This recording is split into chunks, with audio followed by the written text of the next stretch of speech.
Today we're going to finish our Henry Matisse goldfish project.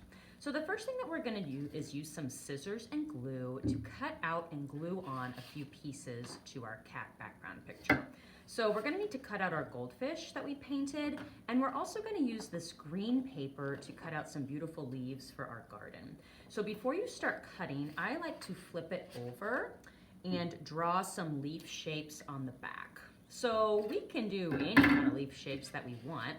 Sometimes I like to cut out leaf shapes that look sort of like the pieces that Henry Matisse liked to use in his collage.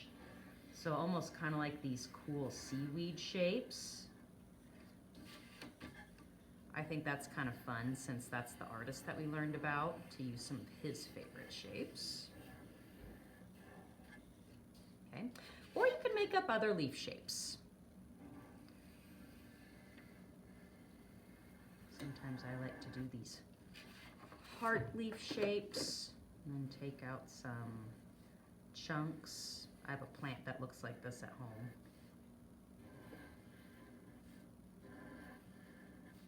Kind of like a jungle plant. And you can make some leaves that are big and of course some that are small. I want to try to use up as much of my beautiful green paper as I can. When I have my shapes drawn, I can cut all of my pieces out.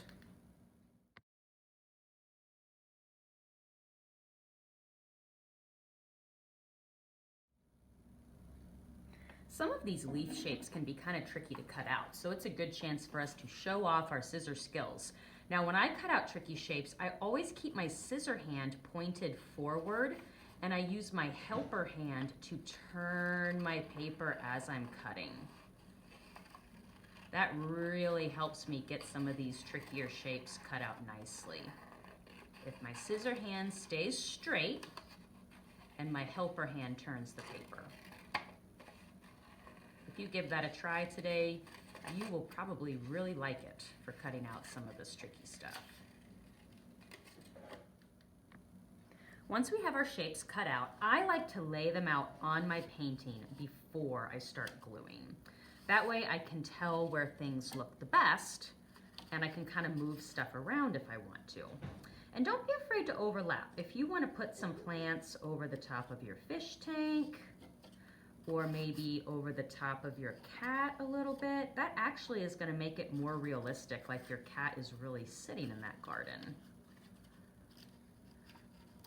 Also, if your shapes go off the page a little bit, that's okay too, because we can trim those off later. Once I have all of my objects placed on my page, I can start gluing them on with tiny, tiny dots of glue. So I don't want to open my glue bottle too much. I'm just opening it a little bit, picking off any dried up glue, and then I'm flipping over each piece one by one and putting tiny glue dots on the back. Not big glue dots. I'm just gently tapping the bottle on the piece and not holding it way up to drop a big glob of glue on top of it. And then I just put it right back down.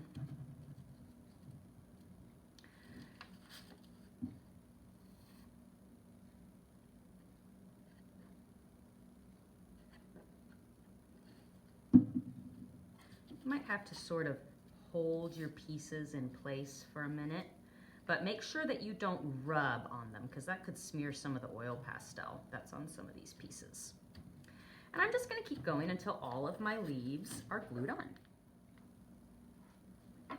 When we're done with the cutting and gluing step, the last part of this project is oil pastel. Now you can use oil pastels for lots of different things on this project. First of all, if there was something that you didn't finish painting last time, you can fill it in with oil pastel. Like if I still had some brown that I need to paint on my cat, I would just take a brown pastel and pushing pretty hard, I would just color in any of those white areas. If there was somewhere where I made a little bit of a mistake, like I maybe got some purple paint on my cat, I could take my brown pastel and cover that up so that you can't see it anymore. So we can fill in any white spaces. We can go over and fix mistakes. Actually, I think I might need to fix my nose a little bit right there. Maybe I could take a yellow and fix my eye. And the final, most important thing that we can do with oil pastel is outline our shapes. So I usually like to take a nice black pastel, and I use this to go around my cat and just sort of trace the shape, and it really makes my cat stand out.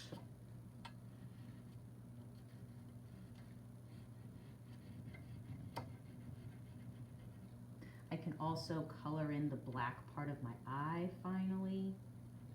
And you have to do it carefully because oil pastels are still pretty thick and chunky, so they don't do detail stuff really well sometimes. So you have to kind of be careful, especially when you're outlining your eyes and nose. But it does really make the shapes stand out nicely. Add whiskers back in. Whatever you think your cat needs. Maybe he needs a little bit of extra fur, texture lines. I'm just going to keep on going until I'm happy with my outlining.